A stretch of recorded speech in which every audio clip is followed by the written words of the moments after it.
गरीब मजदूर परिवार की दिवाली। आज दिवाली है और मैं अपने परिवार वालों के लिए कुछ नहीं कर सका। मुझे खुद पर धिक्कार है। ऐसी जिंदगी जीने से तो अच्छा है कि मैं मर ही जाऊं। इतना बोलकर वो व्यक्ति नदी में कूद जाता है और जैसे जैसे वो नदी की गहराइयों के अंदर जाता है वो अपनी पुरानी जिंदगी याद करने लगता है, जहां वो काम करके घर जाता है। और घर जाते ही उसकी बेटी उसे गले लगाकर उससे कहती है, पापा आ गए पर मेरे लिए समोसे नहीं लेकर आए। मैंने आपसे कहा था ना कि मुझे समोसे खाने हैं। अरे रिंकी बेटा, बहुत जल्द दिवाली आ रही है। दिवाली वाले दिन तुम्हें जो खाना हो तुम बोल देना, मैं तुम्हें खिला दूंगा। अरे हरिया जी, आप तो आज बहुत खुश नजर आ रहे हैं। कुछ बोला है क्या मालिक ने? बहू, मुझे तो लगता है मालिक ने पिछले महीने की सैलरी दे दी है, तभी तो हरिया इतना खुश है। माँ, कुछ ऐसे ही समझ लो।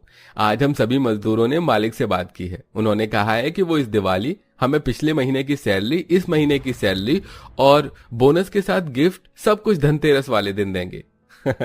मैं तो आज बहुत खुश हूँ। बहुत जल्द हमारी आर्थिक स्थिति भी ठीक हो जाएगी और हम भी इस बार अच्छे से दिवाली मना पाएंगे।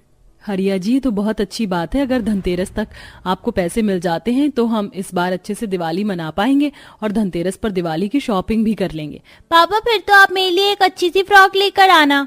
हाँ बेटा, मैं भी सोच रही हूँ कि इस बार दिवाली पर घर सजा ले, इसलिए तुम मुझे कुछ पैसे दे देना। मैं बहू के साथ जाकर दिए और घर सजाने के लिए कुछ सामान ले आऊंगी। हाँ माँ, हम सब एक साथ शॉपिंग कर लेंगे, फिर आपको जो चाहिए हो ले लेना।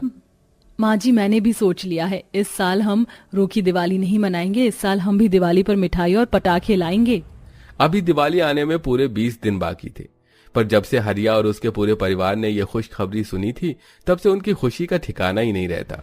घर में पैसा न होने के बाद भी पूरा परिवार खुश था। अब ऐसे ही एक दिन, बहू जल्दी कर, दिवाली आ रही है, घर की साफ सफाई कर लेते हैं, फिर उसके बाद तू खाना बना लेना। माँ जी, साफ सफाई तो ठीक है, पर खाना क्या बनाओ? घर में तो राशन ही नहीं है और ना ही पैसे हैं। अरे हाँ बहू, मेरे तो दिमाग से ही निकल गया, पर कोई बात नहीं, धनतेरस तक हरिया को सैलरी मिल जाएगी। वो तो ठीक है माँ जी, पर धनतेरस को अभी 10 दिन बाकी हैं, तब तक हम क्या खाएंगे? मैं तो कहती हूँ कि मैंने जो 500 रुपए संभाल कर रखे हैं, मैं उसमें से थोड़ा सा राशन ले आऊं। अरे नहीं बहू, वो पैसे तेरे हैं, तूने बड़ी मुश्किल से जोड़ कर रखे हैं, तू उन्हें ऐसे ही संभाल के रखना। मैं राशन की दुकान से थोड़ा राशन उधार ले आती हूँ। इतना बोलकर सुमित्रा राशन की दुकान पर जाती है और थोड़ा सा राशन उधार मांगती है, जिस पर राशन वाला सुमित्रा को खरी खोटी सुनाने लगता है।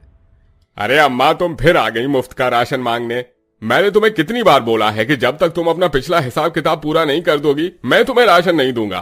बेटा बस आज दे दे, इसके बाद फिर कभी तुझसे राशन उधार लेने नहीं आऊंगी। वैसे भी धनतेरस तक मेरे बेटे की सैलरी आ जाएगी और जब उसकी सैलरी आएगी तो सबसे पहले मैं तुम्हारा ही हिसाब किताब करूंगी। देख बेटा, मैं तेरी माँ की उम्र की हूँ, तेरे सामने हाथ जोड़ती हूँ, थोड़ा सा राशन दे दे। मेरे घर में मेरी छोटी सी पोती है, वो भूखी नहीं रह पाएगी। हमारी ना सही उस बच्ची की खातिर थोड़ा सा राशन उधार दे दे। अच्छा ठीक है, पर मैं ये लास्ट टाइम आपको राशन उधार दे रहा हूँ, इसके बाद फिर कभी नहीं दूंगा। काफी विनती करने पर राशन वाला सुमित्रा को कुछ राशन दे देता है, जिसे लेकर सुमित्रा घर जाती है और अपनी बहू के साथ दिवाली की सफाई करती है। देखते ही देखते धनतेरस का दिन भी आ जाता है, पर क्योंकि आज संडे होता है इसलिए हरिया की छुट्टी होती है। पर मालिक के बुलाने पर हरिया आज के दिन भी काम पर जाने के लिए तैयार होता है और अपनी माँ से कहता है, माँ आशीर्वाद दो। परसों मालिक ने कहा था कि आज वो हमें हमारा पिछला बकाया और इस महीने की सैलरी के साथ बोनस और गिफ्ट देंगे। हाँ बेटा, आराम से जाना, सब अच्छा होगा।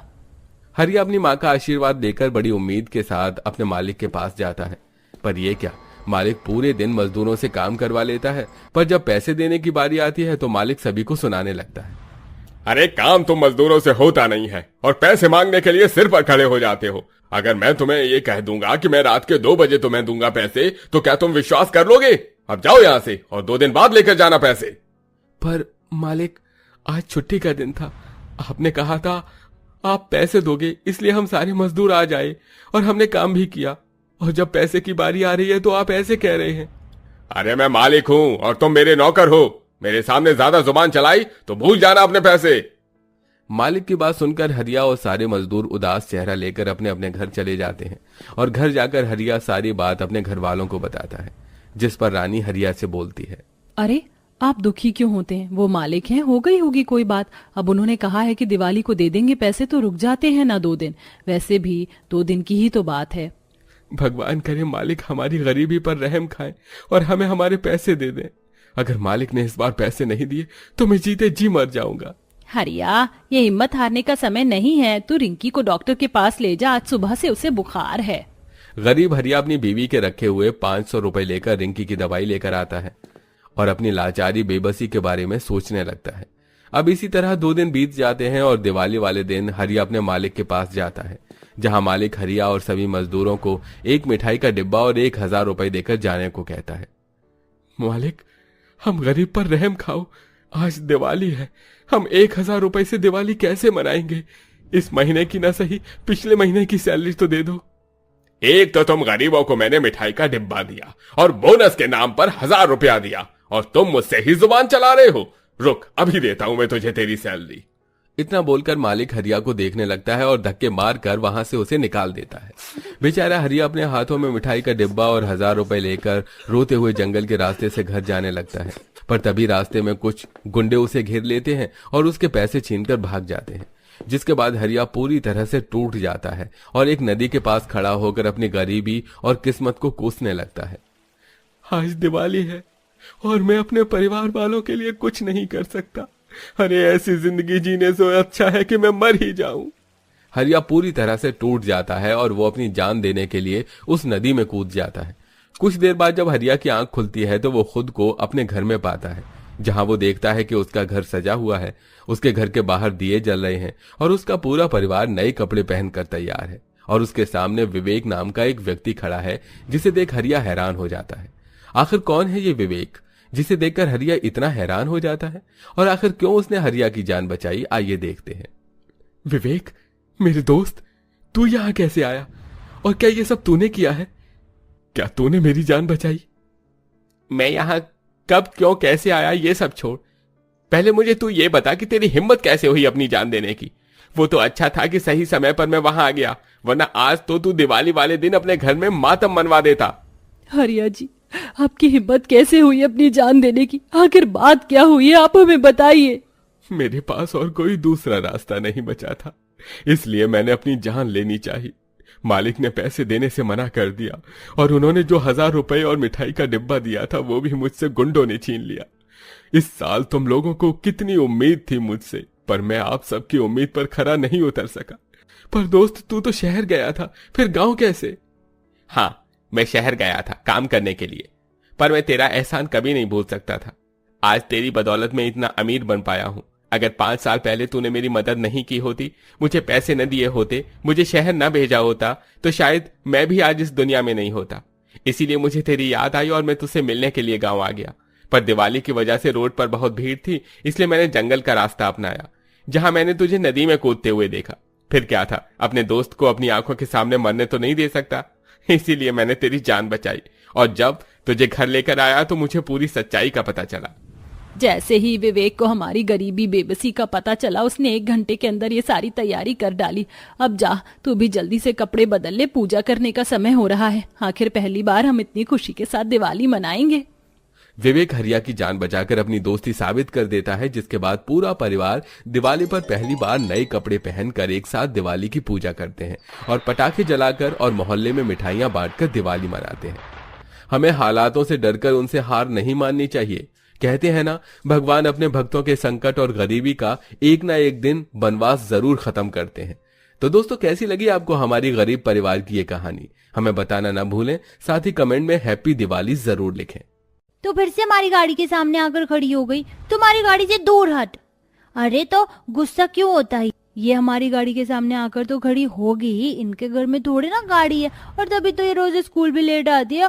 अगर इनके घर में भी गाड़ी होती तो ये भी हमारी तरह गाड़ी में घूम पाती। क्यों राधिका, क्या तुम बैठी हो कभी गाड़ी में?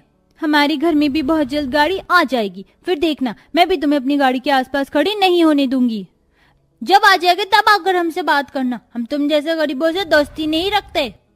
आसपास के सभी अमीर बच्चे जिनके पास गाड़ी होती है वो राधिका का खूब मजाक बनाते हैं। बेचारी राधिका रोते हुए अपने घर में जाती है और सारी बात अपनी माँ को बताते हुए कहती है, माँ हम कब गाड़ी लाएंगे? मुझे भी एक गाड़ी चाहिए। अरे बेटा, गाड़ी? कौन सी बड़ी बात है, 3-4 दिन में ले आएंगे हम भी एक गाड़ी। सच में? सच में। इतना बोलकर अनीता सब्जी काटने लगती है। कुछ देर बाद अनीता की सास आशा और नंद निशा घर आते हैं।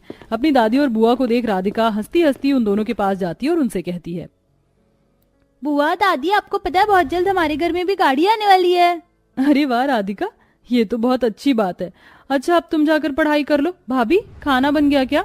हाँ बस बनने ही वाला है, पर अब तक पवन जी घर नहीं आए। मुझे तो बहुत फिक्र हो रही है, कहीं ऐसा ना हो कि वो आज भी पैदल घर आ रहे हो। अरे बहू से बोल कि वो पैदल रोज रोज घर ना आया करे, 10-20 रुपए बचाकर क्या करेगा वो।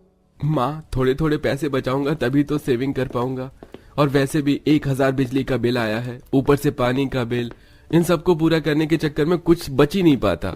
पता नहीं ये गरीबी हमारा कब पीछा छोड़ेगी। हम जब भी पैसे बचाने की सोचते हैं तभी मुसीबतें हमें चारों तरफ से घेर लेती हैं। तुम सही कह रही हो। वैसे अब पापा की तबीयत कैसी है? डॉक्टर ने क्या कहा है? कब तक पापा हॉस्पिटल से घर आ जाएंगे?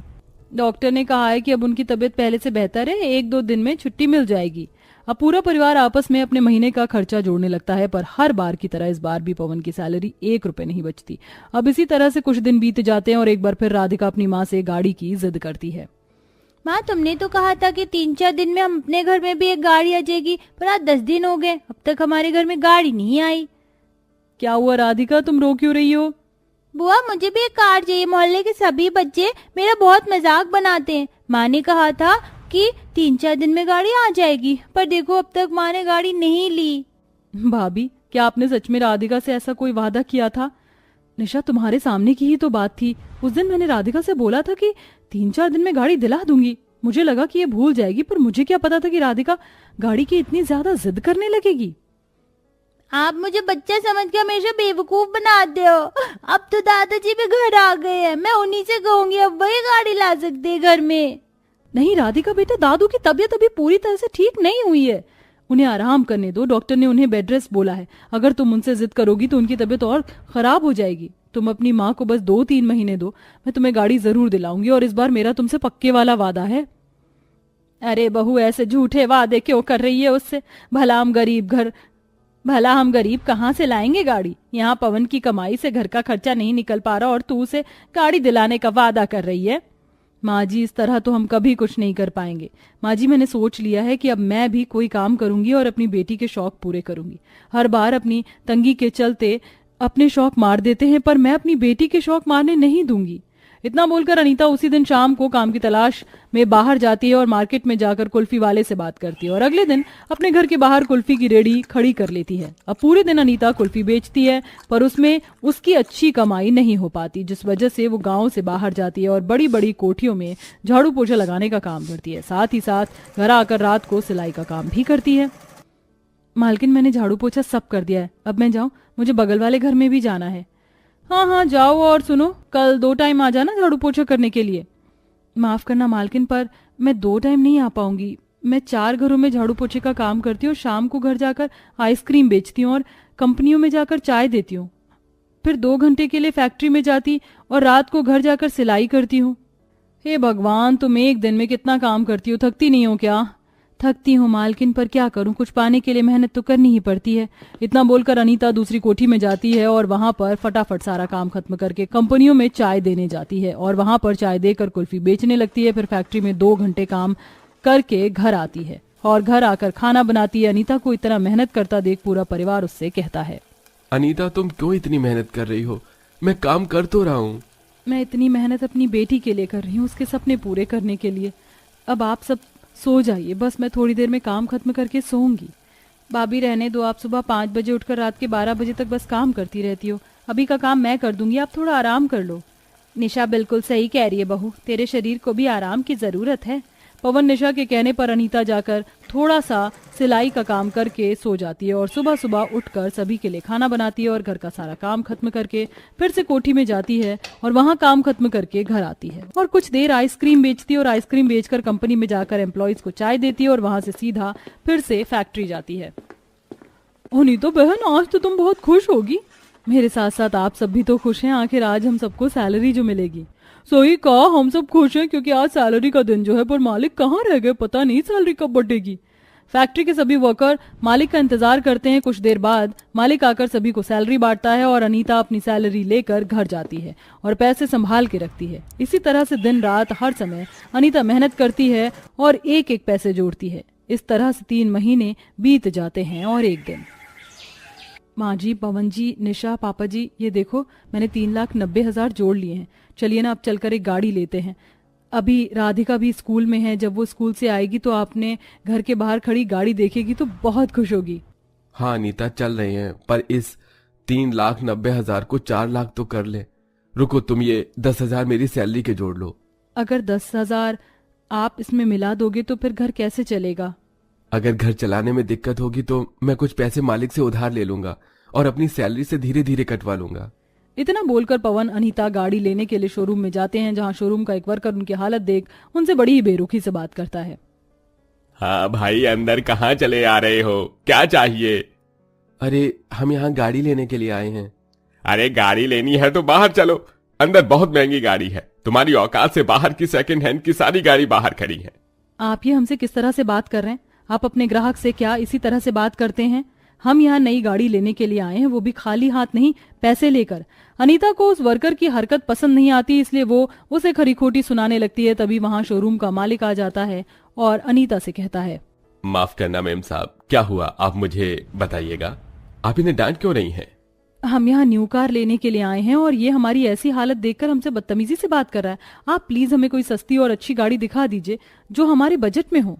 हाँ मैम, क्यों नहीं, आइए मैं आपको गाड़ी दिखाता हूँ। ये देखिए, ये व्हाइट कार सिर्फ 3 लाख की है और ये स्काई ब्लू वाली पूरी 4 लाख की। अगर आप इससे महंगी गाड़ी लेना चाहोगी तो मैं वो भी दिखा दूंगा। नहीं नहीं सर, हमें इससे महंगी गाड़ी नहीं चाहिए। आप हमें ये 4 लाख वाली स्काई ब्लू वाली गाड़ी दे दीजिए, हमारा इतना ही बजट है। इस तरह अनीता और पवन शोरूम में जाकर अपनी बजट के हिसाब से एक गाड़ी खरीद लेते हैं और पवन खुद गाड़ी चलाता हुआ घर आता है। कुछ देर बाद जब राधिका घर आती है और अपनी नई गाड़ी देखती है तो वो बहुत खुश होती है। माँ, आपने अपना वादा पूरा किया। अब हमारे पास भी गाड़ी है। अब मैं भी किसी को अपनी गाड़ी को छूने नहीं दूंगी। चलो घूमने चलते हैं। हाँ राधिका बेटा, क्यों नहीं, पर पहले गाड़ी की पूजा तो कर लो। बहू, हमने सोच लिया, हम राधिका से ही इस गाड़ी की पूजा करवाएंगे और अपनी प्यारी राधिका के पैर के निशान भी इस गाड़ी पर लगवाएंगे। हाँ बिल्कुल सही कहा।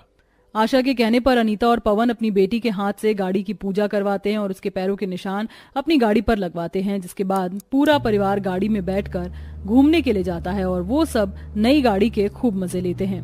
आशा है ये कहानी आपको पसंद आई होगी। वैसे आपके पास कौन सी सवारी है, कार, बाइक या साइकिल? कमेंट में जरूर बताएं।